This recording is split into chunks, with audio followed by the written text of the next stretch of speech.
తిరుపతి తాతయ్యకుంట గంగమ్మ జాతర సందర్భంగా ఆదివారం తోడా చైర్మన్ డాలాస్ దివాకర్ ఉదయం అమ్మవారికి మంగళ వాయిద్యాల నడుమ సారి సమర్పించారు.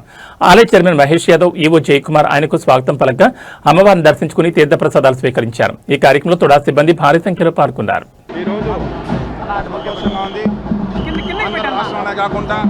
భారతదేశం మొత్తం కూడా తిరుపతి జాతర అంటే తిరుపతి కలిసి చూస్తుంది. తిరుపతి గంగమ్మ తల్లిని నమ్మేటువంటి ప్రజలు భారతదేశం మొత్తం కూడా ఉన్నారు.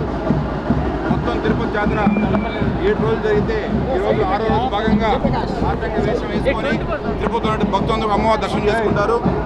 ఈరోజు తిరుపతిలో జరిగిన జాతరకి తుడా తరఫున తుడా సిబ్బందితో కలిపి వేలాది కార్యకర్తలతో గంగమ్మడి చైర్మన్ మహేష్ గారు, టీటీడీ బోర్డు మెంబర్ సదాశివం గారు, టీటీడీ బోర్డు మెంబర్ దర్శన్ గారు అందరూ వచ్చి కూడా చాలా సక్సెస్ఫుల్గా చేశారు. ఇన్ని వేల మంది దర్శనానికి రావడం చాలా ఆనందంగా ఉన్నది. ఇక్కడ ఏర్పాట్లన్నీ కూడా మహేష్ యాదవ్ గారి ఆధ్వర్యంలో చాలా ఘనంగా జరుగుతున్నాయి. ఎక్కడ చిన్న డిస్టర్బెన్స్ లేకుండా ఎన్ని లక్షల మంది జనాలు వచ్చినా కూడా వాళ్ళకి అందరూ కూడా మంచి నీళ్ళు కావచ్చు, మజ్జిగ కావచ్చు, వాళ్ళకి ప్రసాదాలు కూడా అమ్మిలు కూడా అన్నీ కూడా ఏర్పాటు చేస్తున్నాము. కాబట్టి ఈ 3 రోజులు కూడా ఆదివారం, సోమవారం, మంగళవారం రాత్రి కూడా ఘనంగా లక్షల మంది వస్తాం ఎక్స్పెక్ట్ చేస్తున్నాము. పోలీస్ సిబ్బంది అంతా బాగా సహకరిస్తున్నారు. కలెక్టర్, జేసీ అందరూ బాగా సహకరిస్తున్నారు. సో కాబట్టి ఎంతమంది వచ్చినా కూడా అందరికీ దర్శనం జరిగే విధంగా కామన్ మ్యాన్కి ఎక్కువ జరిగేటట్టుగా వీఐపీలకి చాలా తక్కువ భాగం పెట్టేసి భక్తులందరూ కూడా కామన్ భక్తులందరూ కూడా దర్శనం చేసే విధంగా కూడా ఏర్పాటు చేయడం జరిగింది. ఇందులో భాగంగా ఈరోజు నాకు అమ్మవారి దర్శనం చాలా ఆనందంగా ఉండేది.